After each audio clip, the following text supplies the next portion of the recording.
Thank God for Dave. Go on, David. He's got a plan. Have you? He said he'll help us and he will, my saviour. What a man, you can join the ranks If you're really brave. so raise a cup to the back of Dave. One day Q, that's all I need. There is method in me madness. Just a fish we can really smash this like that. Today, you. Now then, I'd like to introduce you to a few of the people I've lent money to when those bastards wouldn't. Ooh, like this young lady here. Hey, my name is Barbara, and I used to live in Scarborough. I sold big sticks of rock and now I'm sea. But then things got tricky when you lost to your friend Mickey. So call me and you shop here in Burnley. But who in this town would buy this stick of rock? Said the narrow-minded, silly little London cars. Okay, Dave. He had a plan. Oh, what a man. He said he'd help me and he did, my saviour. What a man. My rocks never had a Second rate. and it's all thanks to the bank of Dave. Thank you, Dave, for the bank of Dave. Today at Manchester Theatres, I am here with the sensational ROB MADGE and Pippa Cleary, who between them have written the book, music and lyrics to a brand new musical, Bank of Dave, that is coming to Lowry from the 2nd of May 2026. We've just seen some of the songs and I am so excited. I mean, they've literally made me go wow, they've made me get goosebumps and all kinds of things. So this is based on the true story, or true-ish story, of Dave Fishwick. So give us a little bit of background on the story and how this came about. So Dave Fishwick, in around about the recession, he noticed that a lot of local businesses in Burnley weren't being supported by the bigger banks anymore. So he thought, well, I'll make my own. He's a self-made millionaire, and he came from nothing and worked really hard. And he's a philanthropist, really, isn't he? So he thought, well, I'm going to help out my community. Why not? And he had this big, bold idea of being the first new bank in 150 years. Bank of Dave, because why not? It's easy. I can help my community. He didn't realise it was going to be such a struggle, and there Yeah. was this massive backlash from the establishment, and people didn't want him setting up this bank. And the story is basically about his perseverance and his guts to keep going. Yeah. And there's so many things at the heart of this, one of which, of course, is community, which we know can come in like different shapes and sizes, and whether it's the one you grew up in, like in Bank of Dave, serving that community, the one you make for yourself, or even the one that you've made during this musical. So what does community mean to both of you? Wow. I mean, in theatre, as like you say, every show is a family, and I think when you're a creative, you're starting this process. It often goes on for years. You know, we've been on this for 2 years now. We feel so close to the material already. All the actors that have worked on it, our fantastic team, our director, producers. It really feels like everyone's in it together, and you're creating this thing that you all really, really care about, and hopefully that never leaves you, even years into the future when the show's, you know. In the West End. In the West End as well, yeah. Was the end of that When the sentence. show's in space, conquering the world. Let's start with Salford. And so when you're writing a story like this, and you've got a true story, there's been a book, there's a documentary, there's 2 films, and Rob, you were saying you've watched so many speeches and things like Yeah. that. From a writing perspective, is that a helpful thing, or is it harder because there's... It can really stifle you Yeah. if you're not careful, because there are so many voices and so many people you've got to, you know, do justice to, pay homage to and make proud. But ultimately, the words that are going on the page, we have to trust our gut, and the entire team has really trusted our voice, because you know you can get a bit of imposter syndrome going, oh I don't think I can do this, I'm either they've asked us to do it for a reason. And we deal with any external opinions that might not like it later on, but luckily everyone's really got on board with our style. And Rob's has been so phenomenal at getting Dave's authentic voice true, even more so than the movie, you could argue. It's like, you know, Dave's way of talking, and just like it comes across on every page, but we're still able to take what's there and lift it and put our own stamp on it, and that's what's really fun about it.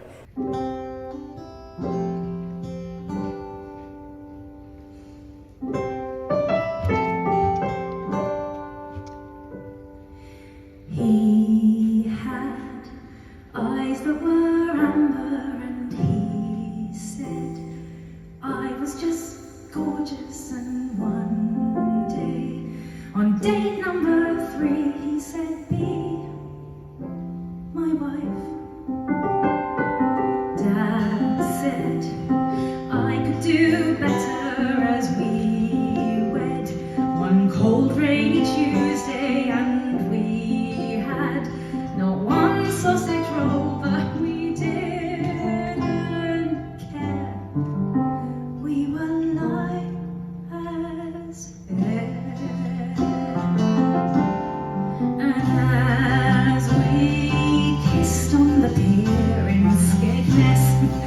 yes, a shiny moon, but we saw this boat off in the distance and said, let's go on a cruise, 'cause we had now to lose. So if we could have, we've got the bank of Dave, if we could have the bank of Rob and the bank of Pippa, what would you like to kind of do with that kind of money? Where would you like to help? We'd go to Gran Canaria, wouldn't we? No. There's no other answer other than what Dave does for his community. You know, spending money on people that need it, and yeah. the rich keep getting richer. Yeah. Making things fairer. And Making things fairer. yeah, more proportionate pay for More for music people. education. Yeah, more music education, more more grassroots organisations. You know, more theatre funding, more funding for our absolutely. theatres, especially our regional theatres. Yeah. It's a travesty how many regional theatres closed as a result of the pandemic, and I'd want to reopen a lot of places. Yeah. And to take risks in theatre, you do need money sometimes. You do. Which is just the hard truth. So supporting all of those stories. And so we've just heard 3 of the songs. I mean, between them, they made me like go, whoa, they made me go, and then they made me get like goosebumps and things like that. Particularly that first one. I mean, there was so many influences in there there was like rock and roll, there was like a bit of country. I totally got the Victoria Wood vibe coming through. There was a Cher reference. I mean, it was amazing. So is there one of the songs that you maybe feel a bit more personal, like that's your baby song, or do you love them all equally? Yeah, it's like picking your favourite child. Yeah. I am really, really proud of our Act 1 finale. Yeah, me too. Because it's a song that, you said this earlier, it's openings and closings are always so hard to get right, and we've gone through so many different versions of that song, not quite knowing where to place it. It was an entirely different lyric before, and it belonged to another character, and it almost went in the bin because it wasn't quite working, but we knew there was something about the tune that could work. And Nikolai Foster, our director, is so encouraging and so quite a rare trait in a director to go, no, more. Yeah, I know. I was like, more music? I think more we can key changes? Yes. Yeah, we can be a bit scared of embracing musical theatre these days, and that key change might be a bit too much. No, it's a musical, let's really go for it. And when you've got that support, it makes our job easier.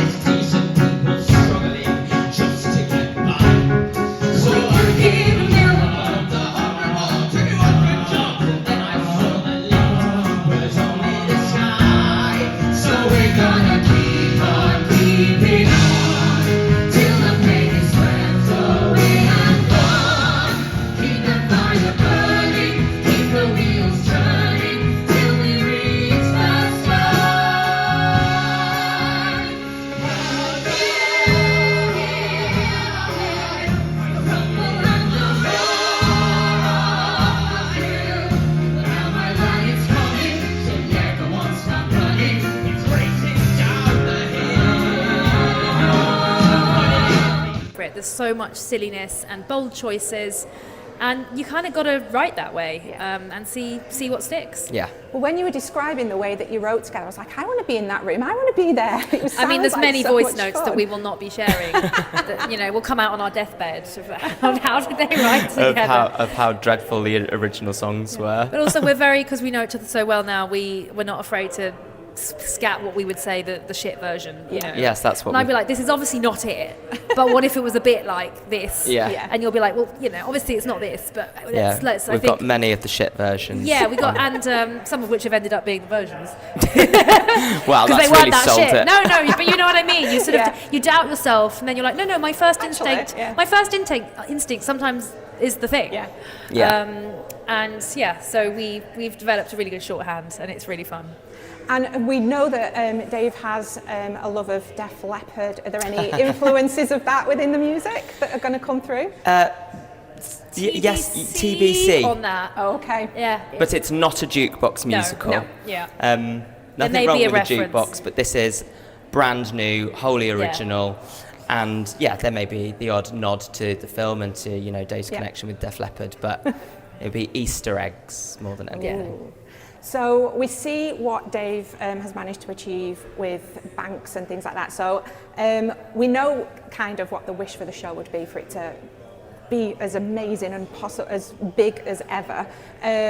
Tour and all of that. What about for banks? Coming back to what the story's about. If you had one wish for banks moving forward, what would that be? They should all be the Bank of Dave. They should. Yeah, they need to be more personal. Yeah. Dave says, if he can do it, anyone can. Start up your own. Banks of Dave, Banks of Hugh, Banks of Nikki. Yeah. Personal, Yeah. and not just computers. Yeah, or you know, apps. you think of the people that, I mean, my mum's in her 60s now. She wouldn't know how to navigate the world if there wasn't still that person that she could go and Yes. talk to. Yeah. And we're moving into a world that is becoming less and less personal. Yeah. And I think that human connection, that community, is so important. Especially surrounding money, because it's complex and it's difficult and you need advice on it. And Yeah. sometimes it's absolutely awful when people, you know, you need to be able to bounce off someone and say, like, help me decide how I'm going to, you know, what I should be doing with my money, or how I should be saving it. And like, yeah, now it's so much harder to have that in-person chat. You're sort of always directed to a website or to a ChatGPT or whatever it may be. Yeah. So I think trying to retain that personal, no, we can actually help each other as people, is hopefully the show really encapsulates that message. Well, the show, from what I have seen today, is absolutely fantastic, and I cannot wait until May next year. I can't believe you're making us wait until May next year, to be honest. But as we said, you can catch it at Lowry from the 2nd of May, Bank of Dave, by ROB MADGE and Pippa Cleary. Come See you along, there. it is going to be amazing. Thank you both so much. Thank you. you. Thank you. Thanks.